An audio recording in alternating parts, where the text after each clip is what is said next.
Good morning and welcome to the webinar Safeguard Your Business Navigating Cybersecurity and Short-Term Rental Insurance. My name is Craig Foley and I'm the CEO of Hospitality Newfoundland and Labrador.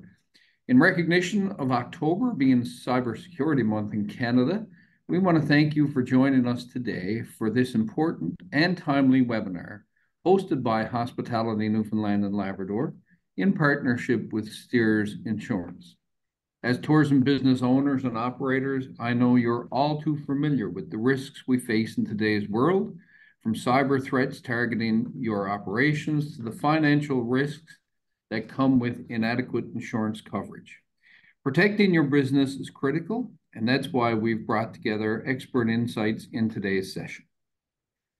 I would like to respectfully acknowledge the land on which we gather today virtually as the ancestral homelands of the Beothuk, the Inuit, the Innu, and the Mi'kmaq people.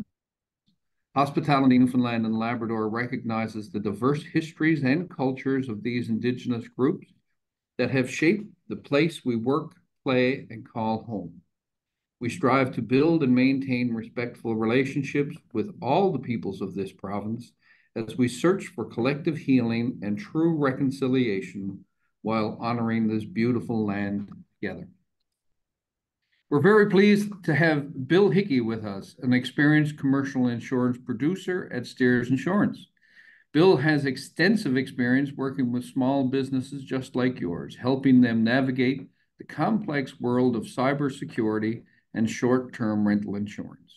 Over the next hour or so, Bill will share practical strategies to safeguard your business, identify the latest cyber threats, and discuss the crucial role that short-term rental insurance plays in mitigating financial risks. Before we dive in, just a quick note on how we'll run today's session.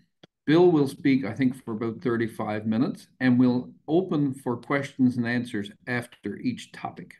So, without further delay, I'll hand things over to Bill Hickey. Welcome, Bill. Thank you very much, Craig. Truly an absolute pleasure to be asked to present today. Steers values our partnership with H&L very, very much. Very highly, I should say. I've had the fortunate opportunity to attend the last two H&L conferences, and I got to say I had an absolute ball. And I love the way H&L members celebrate their industry. It's fantastic. And Steers also had a table at your award ceremony, and I thought it was incredible. The creative products that are coming out from Newfoundland and Labrador, it's unbelievable. And as an insurance broker, if I can help in any way protect those risks, I would gladly do so. So it's great to be here today. I guess first thing I would say is Steers Insurance, we're brokers. We don't set rates. And while we have relationships with the insurance companies use us to place business. We actually work for you, not the insurers. We'll come to you and we'll learn about your businesses and we'll assess your risks and look for gaps in your coverage. And then we'll go to market and we'll reach out to multiple insurers. And the goal is to come back with the best coverage for the best premium. As a producer, I'm a commercial producer, so I have my own book of business, which I'm always out hunting and gathering, trying to get new business, but also servicing the clients that I have. So I'm in the market every day and trying to place business. And my goal today is to impart my knowledge and experience on these topics, short-term rentals and cyber liability, to help. So anyway, so let's start with short-term rentals. So what is considered a short-term rental in the insurance space? Occupancy is very important to underwriting and insurance. And so if you have a short-term stays for payment, well, that's considered a business, whether it be a B&B, short-term stays under Airbnb, the websites. Even if you have your own website, it's going to be on a commercial form. You'll come to me or a commercial insurance broker like me to help place your business. And how are short-term rentals underwritten? So short-term rentals are underwritten just like any other commercial business. Underwriters need to assess risks, and that's what I do as a broker. Is I will, as I said before, I will meet with you guys. I will get an understanding of your property and your operations, and I will create a submission for the underwriters to assess the risk and then provide a quote um, for your insurance. And how they do that is through COPE details. That is construction, occupancy, protection, exposure. Doesn't matter if it's a long-term rental, if it's a tavern, or it's a retail space. The insurance company is going to be looking for the same information. So if we look into construction, they want to know where's the location, how old, when was your structure, your building built. They want to know what is it, wood frame? Is it steel beam? They want to know how it's heated. They want to know about the panel. They want to know about the plumbing. But most important, they want to know about the upgrades. So what have you done in the last 20 years to upgrade the panel, the roof, the plumbing, or electrical? When they look at the occupancy, well, we're talking about short-term rentals. That would be considered your occupancy, but just like other occupancies, again, would be long-term rentals, could be taverns or bars, or could be office buildings, it could be manufacturing plants. So they look at occupancy for their rating. They also look for the P in COPE is protection. So they're looking at, is the building sprinklered? How close is it to a fire hydrant? How close is it to a fire station? Is it a paid fire station or is it volunteer? And then, of course, they look at exposures. So what are the exposures? Is, say, your short-term rental, is it next to a steel mill or next to a tavern of some sort? The steel mill could be an extra fire hazard, or the tavern could be, there's alcohol and there's money there. So maybe, a criminal might break into your place just to get access to the tavern. So these are the type of things. So they look at construction, occupancy, protection, exposure when they're rating. And so what are the standard coverages required for short-term rentals? I'm going to bring up broad form, and I mentioned earlier the commercial form, where short-term rentals are under a commercial form. What I meant by that was there's two forms that, in my opinion, that are prominent here in Newfoundland, and that's broad form and named perils. There are two ways you can be insured. Broad form is the most comprehensive. Basically, when you look at the coverages on a broad form policy, they say it's insured unless it's excluded. So if you have a broad form policy on your documents, go right to the exclusions, and that will tell you what's insured. It has all the bigger ticket items, perils, such as your fire, your smoke, your lightning, your windstorm, your hail. And there's some things that aren't included, which get included on policies. So flood and earthquake and sewer backup, those types of items would be excluded from a normal broad form property coverage, but they're added back in the policy separately. Name perils is the other coverage, and that's more of a non-standard. It's more, they list 7 things you're insured for. That's it. And they don't include theft or water damage. So therefore, I try to avoid them as much as possible. I think if you're on this call right now, on this Zoom, I'm pretty sure if you open your docs, you'd have a broad form coverage. But it's also always nice to check. Name perils coverage is usually insurers usually put name perils coverage on vacant properties or properties that are run down and haven't been upgraded. So I just wanted you to understand that there's 2 different forms of commercial coverage. Broad is comprehensive. Name perils is a non-comprehensive, and it's always wise to check your document. But I'm pretty sure if you're on this call, you got broad form. So what are some of the important coverages? Obviously, your building, and your outbuilding. So your actual, whether it be a salt box and maybe you have an outbuilding, a shed. So you need to cover that for the replacement cost of that. So you set the limit. So whatever limit it is, the limit to replace that building or that outbuilding, that's what you need to set it at. Your contents is everything you own. Equipment could be stock. It's everything that's not attached to the building. So you really should keep a list and maybe receipts of things that you own. So your furniture, your bedding, your clothes, chairs, tables, whatever. So that's insured on your broad form under contents. Business interruption is a big one. So business interruption is not a standalone coverage. You can't buy business interruption separately. It can only be on a property policy, and it needs to be purchased, and it kicks in when you have an insured loss. So business interruption will replace lost rental income due to a fire or a flood, or a fire, or yes, a flood or water damage. So in the event you had rentals for the month of April, May, June, and then you had some serious smoke damage and you lost those rentals, well, you could claim that income.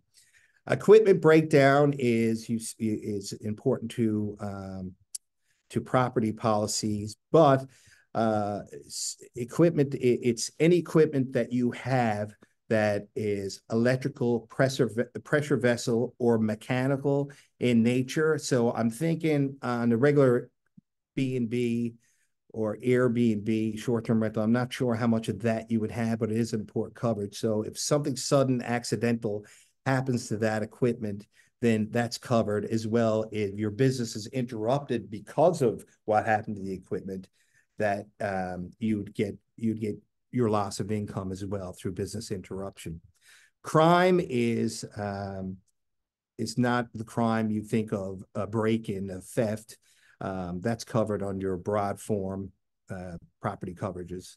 But crime is your employee dishonesty. It has to deal with money, inside, outside robbery. So if someone came in, held you up, stole money, that would be covered under your crime. If you were making a deposit on the bank and somebody mugged you, that would be covered under crime. But most importantly, it has to do with your employees. If they get into your bank account, your forge checks, that type of thing. So that's an important coverage too. Again, I don't know in the short-term rental space if you have employees. Normally you would be operators yourselves and you would take care of that business. But that is something that is available to you. Really important is your commercial general liability. So every business needs to have a commercial liability. So that protects you from the harm you do to people or their property in the course of your operations. So to think about that would be, I mean, you're bringing in people from the U.S., from all over Canada, and I think slip, trip, and falls, maybe on railings or stairwells, are a bit of a risk there. So you need to have liability. So again, you have I guess in our common laws, you have a duty of care to people that you invite on your property. So you got to ensure that they're safe. And if someone makes a claim against you and the court of law deems that you are at fault or you are responsible, then negligent, then your liability insurance will pay the claim for you. And there's emerging coverages as well. And one of those is going to be cyber, we're going to talk about in a little bit. If there's any, we have some Q&A. So if there's anything, please start making notes if you got anything for me. All right, let's move on. So important considerations. So I want to put a slide together because these are some items, red flags that I'm seeing that in my business that I really need to warn, I guess, my customers against. Could be problem areas. So For example, occupancy. I'm sure there's some of you out there have multiple properties, and say you have your short-term rental Airbnb, and then across the street you might have a long-term rental. And so anyway, you're insured for the short-term rental here and the long-term rental across the street, but suddenly your long-term tenant moves out, but you're having a really busy summer, and you decide to put some short-term tenants into that long-term rental. Well, you really need to contact your broker, who needs to contact your insurance company to let them know of the change of occupancy, because that could be considered a material change. And if you don't, and you have a claim, it could, not saying it will, but it could result in a claim denial. So that's really important. The other thing is coinsurance. This might get a little technical, but I'll certainly do my best. I talked about replacement costs when you're insuring your building or your contents. It's in the while real estate deals in market value, insurance deals in replacement value. What the cost is to replace your building or your structure, what you have. So in insurance, you're not supposed to lose, you're not supposed to gain, you're supposed to replace what you had before. So it's very important. So every commercial property policy will have a co-insurance clause in. And the co-insurance clause says that your property, insured property, has to be insured to replacement value up to 90%. If it's not, and you have a loss or a partial loss or total loss, and you are underinsured, well, you could become a co-insurer. You'll have to share in that loss. So you won't get your full indemnification, because the part of the insurance that you didn't insure, well, you're not going to get that back. So that's really important. So that there's co-insurance. Moving on, we could talk about vacancy. Oh, I want to go back to co-insurance. Sorry, I had more to say on that. So essentially, you need to insure your property to replacement cost up to 90%. There's 10% leeway. If you don't, you could become a co-insurer or share in the loss. You won't get your full indemnification. And like a lot of people say, well, how will I know what the replacement cost is? So us as brokers, we can only advise. So what I recommend is you can either go out and get an appraisal done on the replacement cost appraisal, or you can speak to a home builder and ask them, what's the cost of building, per square footage. And right now, I suspect it's around $225 a square foot. But and at the end of the day, it's your call. You got to you have to set that limit. But it's up to us as brokers to let you know about that co-insurance clause, because if you're underinsured, you're not going to get the money back that you think you're getting in a loss situation. Okay, I hope that was clear as mud. Next is vacancy. So on property policies, property is considered vacant when it's uninhabited for over 30 days. So that's something to bear in mind too, if you have Airbnbs or short-term rentals. So maybe you'll have a bit of a stretch between clients. So what I suggest you do in that situation is, if you're not going to, it's going to be vacant for 45 days or 60 days, to reach out to your broker and let them know that you do have clients coming and booked. It's just a bit of a gap. They'll tell the insurer, then in event there's a loss, it won't be considered vacant, because it is considered vacant. Again, you could get yourself in a situation where you get a claim denial. And what they'll probably do, they'll give you a vacancy permit and say, okay, thanks for letting us know, but we want you to check on the policy every 48 hours or 72 hours, or have someone check on it for you. And that's what you call a warranty. And I don't have warranty on the list, but that's something else that I wanted to talk to you about. Warranties on policies. You can see on your declaration pages on your policy docs, there are warranties. A warranty is an absolute, is something that the insurance company says you have to do. So the warranties I can think of in the hospitality sector would be a restaurant having a fire suppression system and a 6-month maintenance contract over their grill. Everyone has one. And that's something warranted to have, because if you have a fire and you don't have that, you can't show proof of that, it's likely the claim will be denied. Um, for our short-term rental clients, they could request, and I haven't seen it too much, but you could be requested to have a fire and burglar alarm, warrant to have one operational and with a contract in place with a monitoring company. And if you have a loss and that ran out, you could find yourself again into a bit of a jam on a claim denial. So these are some considerations when you're looking at your policy docs. Just some things to think at. Just, you got any questions, call your broker. That's what we're here for. All right. Moving right along, I wanted to touch on the market and basically who is writing property insurance in Newfoundland, not just short-term rental insurance, but property insurance in general. There's two categories of insurers. There's the preferred markets, and you'll see your Intact, Travelers, Aviva, Northbridge, and Sovereign. You will know these names likely. They probably insure your houses and your cars.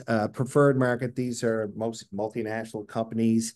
They are their own insurance companies. They pay the claims. They have very comprehensive packages.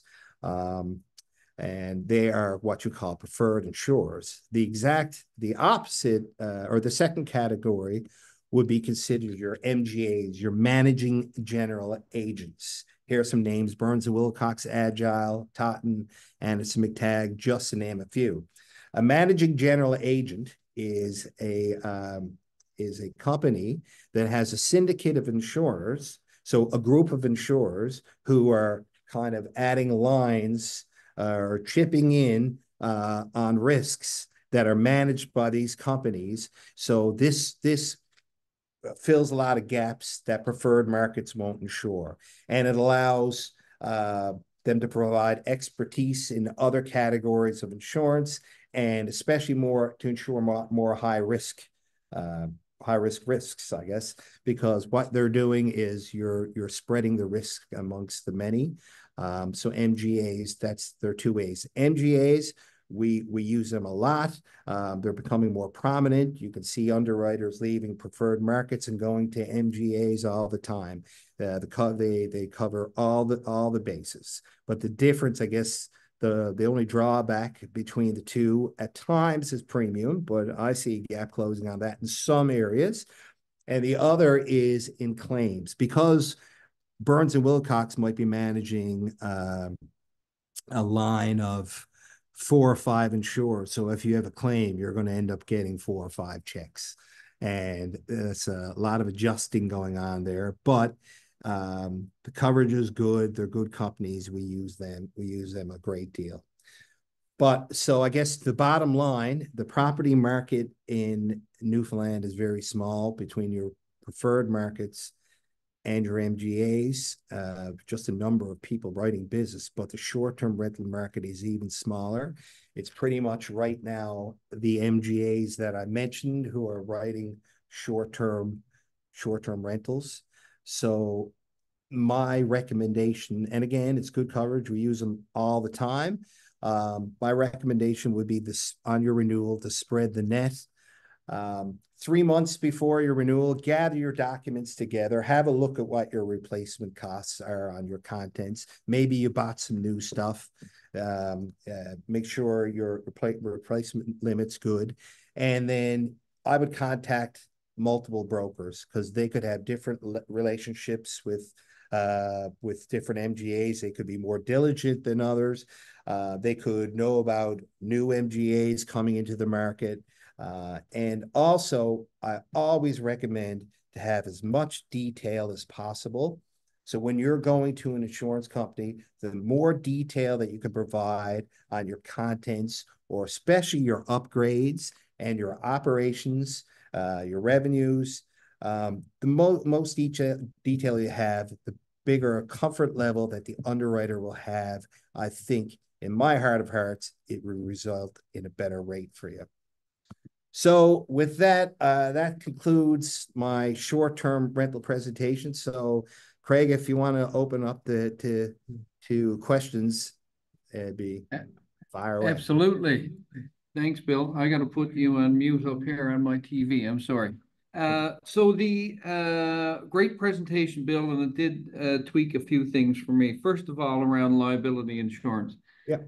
Back in Vision 2020, we brought in the tourism assurance plan, which basically were five basic requirements that a tourism operator should have in order to qualify for. I'm still hearing myself. Five basic criteria that a tourism operator should have to be listed on a provincial government site or be a member of an association like H&L. And the confusion around liability insurance and like homeowner insurance, we kept hearing that a lot. Can you just again re-emphasize the difference in liability insurance and, just having my structure insured? While you're answering that, I'll also invite anybody who has a question to put it in the question and answer box or in the chat window, and we will see it. So there's simple premises liability that you can have, which basically that just covers you for your house or for your property. But you need commercial general liability, and commercial general liability, it covers your operations, and included in your operations is your short-term rental. Or for any of your operators out there, it's your operation. It's also worldwide. And it's a package, and some things relate to people, to some businesses, and some in the package don't. For example, there's tenants legal liability. So if you were to go rent a conference room somewhere and something happened in that conference room and you did damage to it by accident, and a claim was made against you, and you were deemed by the court allowed to be negligence, there's money there for tenants' legal liability. So that's a part of your commercial general liability. As well, if you ever hear of libel or slander, if that's advertising, called advertising liability. If you're ever held responsible for that, this commercial general liability will cover that. So essentially, it's covering your entire operations, no matter if you're a bar or you have a boat tour, or a boat tour is a little different because you get into marine liability and stuff like that. But it's covering you for the harm you do to people or their property. So essentially, the law says you have a duty of care to protect the people, your customers, and if they're hurt by accident, then they make a statement of claim, because the personal injury lawyers are only happy to. That's what they do.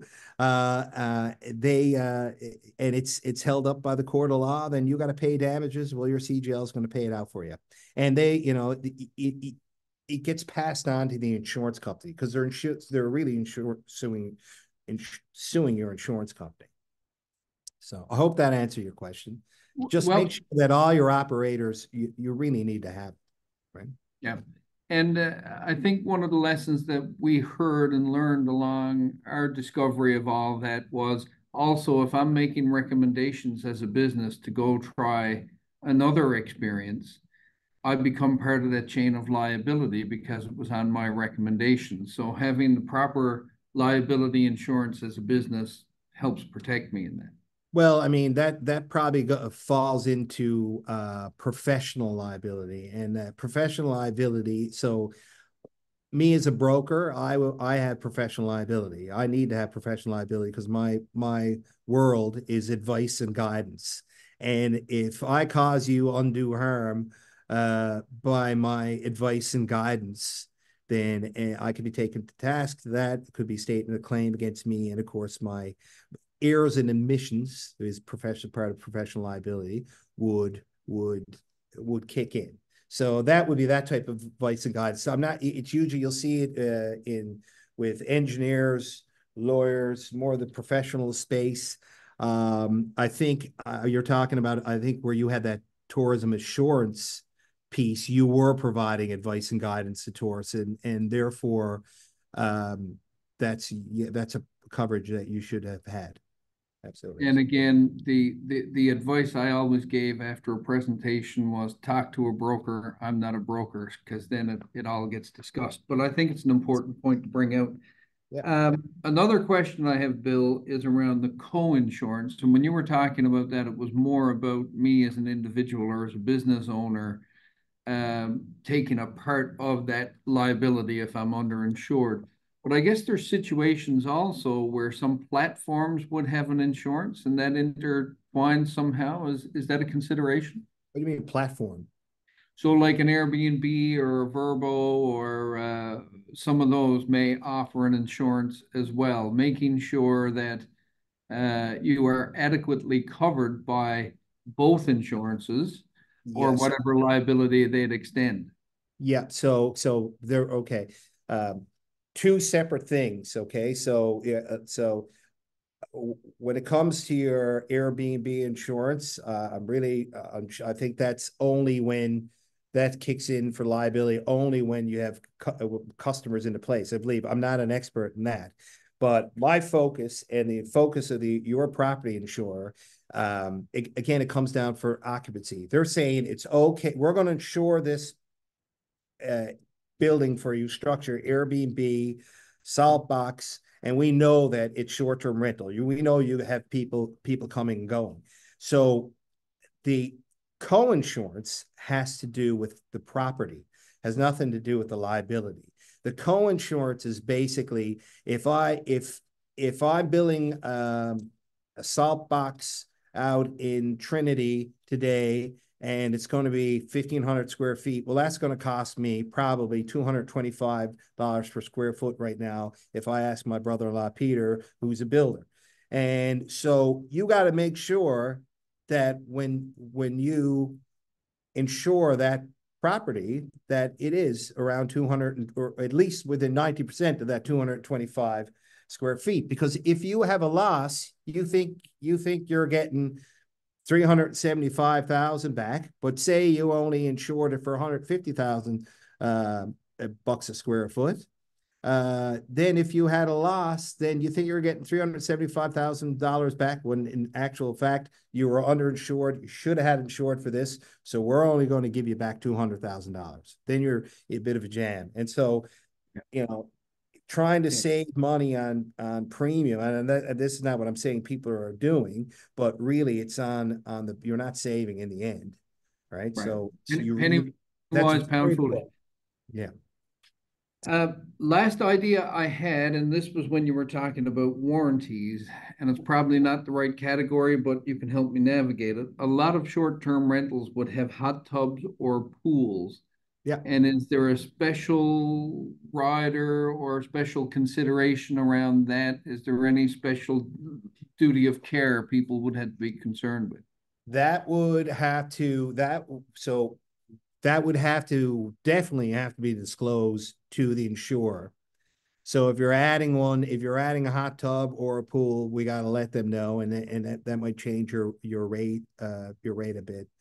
I don't know about in terms of like for your own as a part of risk management, you would want to make sure that you had posted rules and regulations against for the hot tub. You want to make sure that you're properly maintaining it, and also if you have a pool, you're going to want to have a fence there. That's more of a risk management thing, but you need to let the insurer know if there's an event around the pool or the hot tub, they didn't know about it, that you even had one, then you're looking at the possible risk, claim denial on that. So my advice, guy, my advice would be if you have any question or any doubt, I got my phone with me, or I know any broker does, no matter where you are, send an email. And then you got a paper trail. You ask the question if you have any doubt, and that would be my message to you. Yeah. Very solid advice. And as we're going through this purely, this is from a business perspective, but I was also thinking about my own personal coverage. So it's probably worthy of a chat or a check-in anyway, just to make sure I've got everything done the way it should. It's probably a lesson to everyone. Absolutely. I think that 3 months, even 3 months before, haul out your docs, review what you have, because you know how many times, especially I have business clients who are after buying, like I'll go to them on renewal and say, have you had any change, you know, any change in revenues? Have you had any change in your equipment totals? They're like, geez, yes, I bought this. And I said, well, you know, perfect. Well, we better ensure that. So, you know, people are extremely busy. Your operators are, I mean, they're doing everything. They're so it's easily missed. So, you know, put a reminder in your phone. Haul out the docs, have a look, call your broker, go through what you have and your replacement cost, and make sure that you're well covered. That's what I would do. Excellent. Bill, I'm not seeing any additional questions in the chat or the question and answer, so I think we can move into the next topic. Yeah. All right. Um, Cyber liability. Let me get set up. I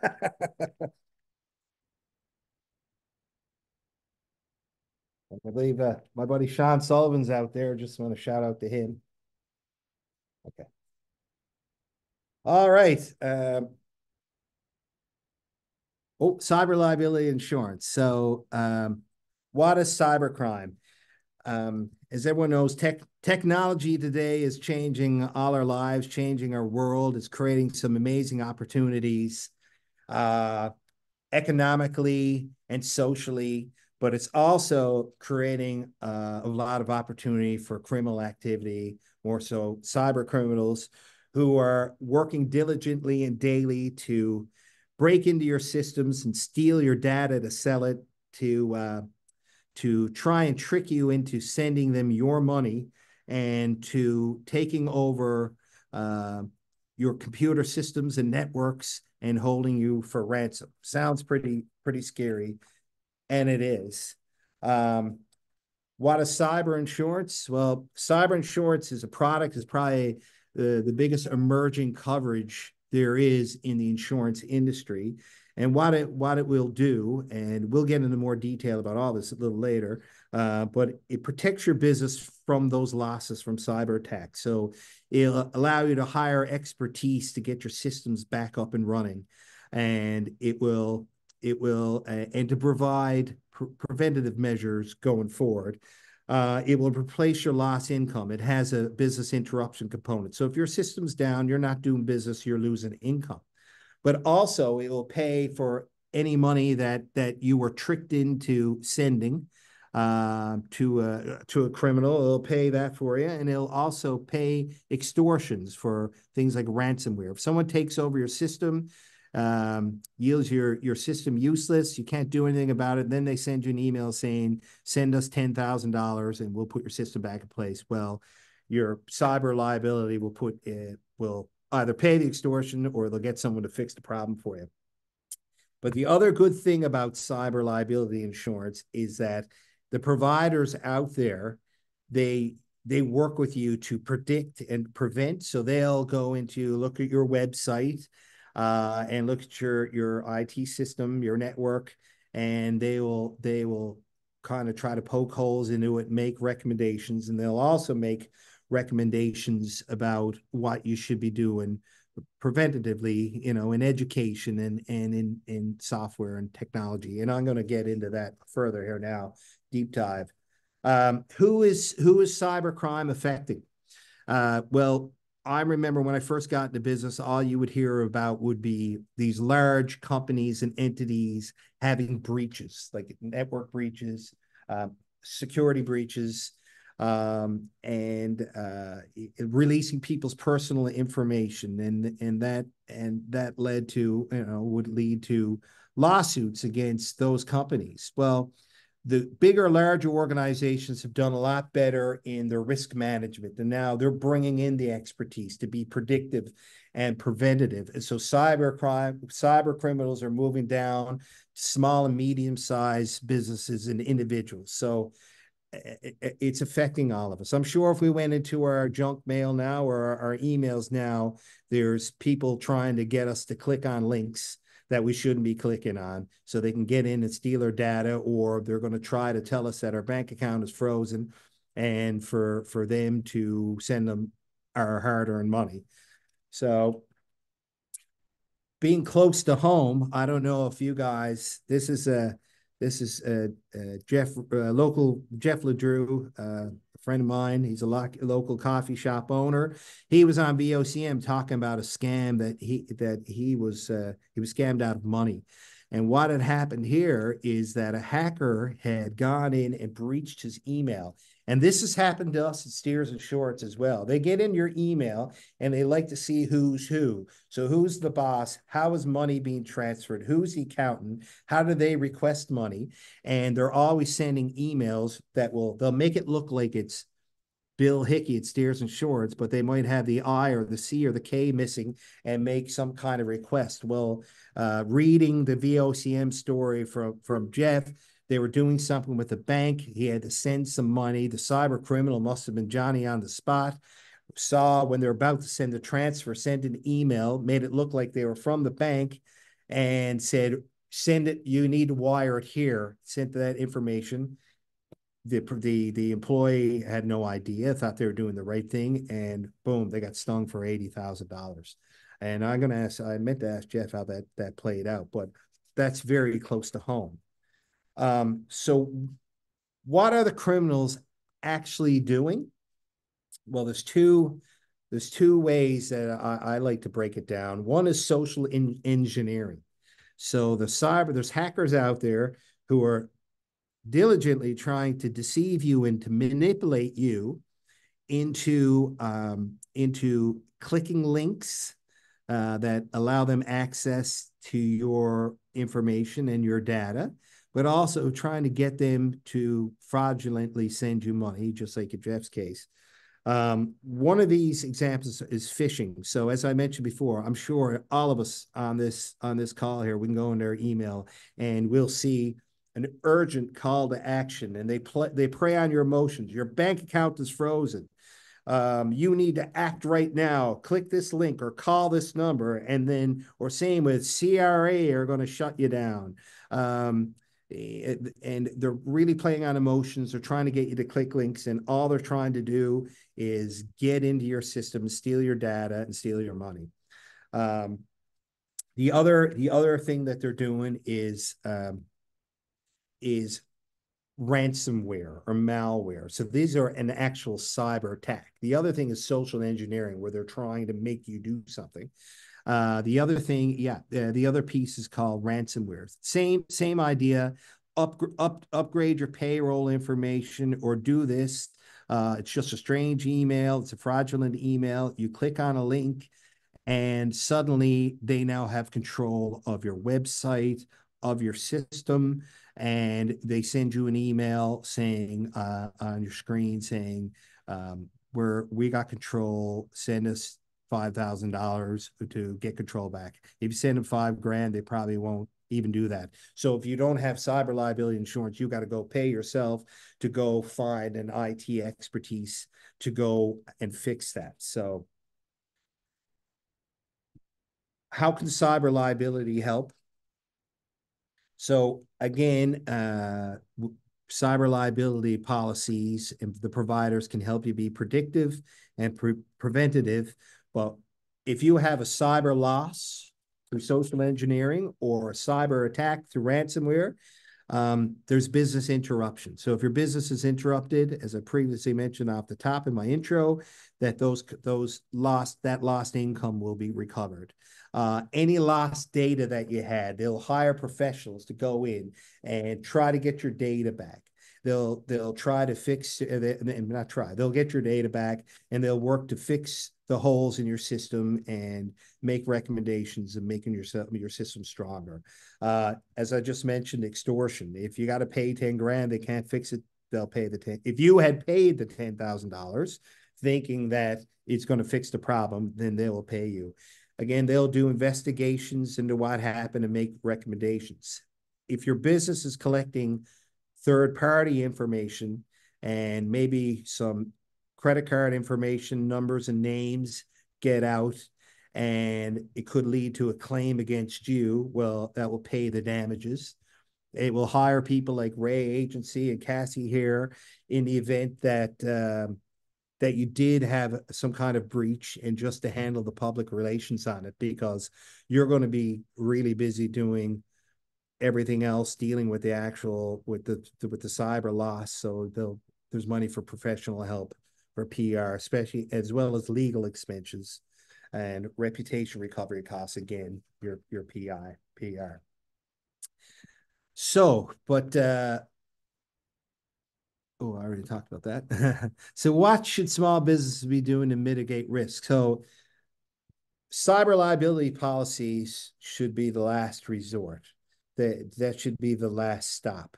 So basically, again, if you have one, they're going to help be predictive and preventive. But also, it might be a good idea for you. I reached out to Box Insurance, who provide cyber liability, and they gave me some statistics, which I forgot to mention earlier, which I can read out to you. But what are the fundamentals things that you can do for cybersecurity? And they say multi-factor authentication. So for us at Steers Insurance, for us to log into our server, I need to have my cell phone with me. And when I click on to log in, it will send me a prompt to my cell phone, and I have to accept that prompt from my cell phone. That's the only way we can access our system.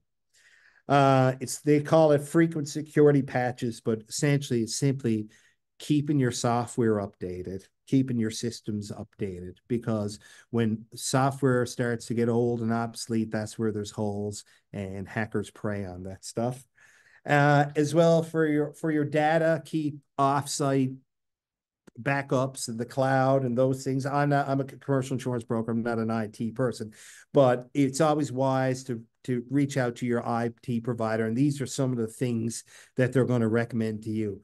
But also, you have to educate and train your staff and yourself to have extreme skepticism on any email, and to bounce it off other people, to report when you feel you got one, or if you might think you have a risk, to respond right away, so you can bring in the professional help to stop it.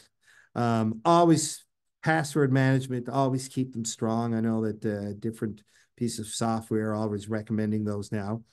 And if you are transferring any money, do it analog. Always, always call the person saying, I'm about to transfer you money. Where can I transfer it? So there are some things that that's cyber risk. It's real. It's happening here. It's happening at Steers Insurance. We're seeing it all the time. And there's cyber liability is available to help in the event that you have a loss, but there's some things that you could do yourself before, and I would contact your IT provider and discuss it as well. So that's my presentation. Let me know if you have any questions there, Craig. Well, Bill, I think you're right on that. There's nobody immune from the cyber pressure. I know that I hear from my coworkers; they're constantly getting emails from me requesting that I ask them to go get gift cards. That Gift cards, yeah. are they able to send some money to this? And apparently, when you say hacking, it makes it sound like you'd have to be a big corporation to be a target. But I think there's nobody immune. Even a small organization like ours, we're constantly under that kind of pressure. I think they use like LinkedIn and all the other social media channels to figure out who's who in the hierarchy, and then leverage that kind of stuff. So yeah, it's something we all have to be aware of. It's something we had to be vigilant about. Internally, we have instituted, like you, the double verification. So, any of our software, we make sure that there's an authenticator app or something that validates that stuff. And it does slow things down. But I think when you think about what the risk is, it's a small price to pay if you can keep it safe and just be vigilant. Yeah. I do see one question, and I'm going, oh, no, it wasn't a question at all. It was Sean Sullivan, ever a gentleman. Good job, Bill. Thanks. So, look, you can depend on Sean to be there all the time, without a doubt. Look forward to seeing him in February. Yeah. I might see him later today, actually. So I think that's it for the questions, Bill. It's the cybersecurity is a broad category, but again, it comes back to having those conversations with the brokers, see what's available, and there are different free courses that are available to help educate people. I know that there was some stuff put on by TechNL. A couple of our people here on the team took part in that, and it helps sharpen your game. So keep your eye out for that all the time. Bill, thank you very much for sharing your expertise today. We've covered a lot of ground, and I guess for the people joining, I hope you leave with some valuable insights and some actionable steps to protect your business. If you have any further Craig, if questions, you sorry to interrupt you, buddy. If you want to share my email, if anybody has follow-up questions or any questions for me on anything insurance related, by all means, feel free to share, and I will certainly answer them. Okay. well, I think what we'll do, Bill, we'll probably follow up today's webinar by sending out some follow-up information, with your email, and if there's something that we can share to the group, and that way everybody knows how to get access to the resource. Bill, again, we value steers as a good corporate supporter, and we look forward to seeing you again at the conference this year when we finally announce it, hopefully in the next couple of days. So it's always great Can't to have wait. you team around. Excellent. And for everybody, thank you for joining today. Stay safe, stay informed, and we look forward to seeing you at our next event. Thank you.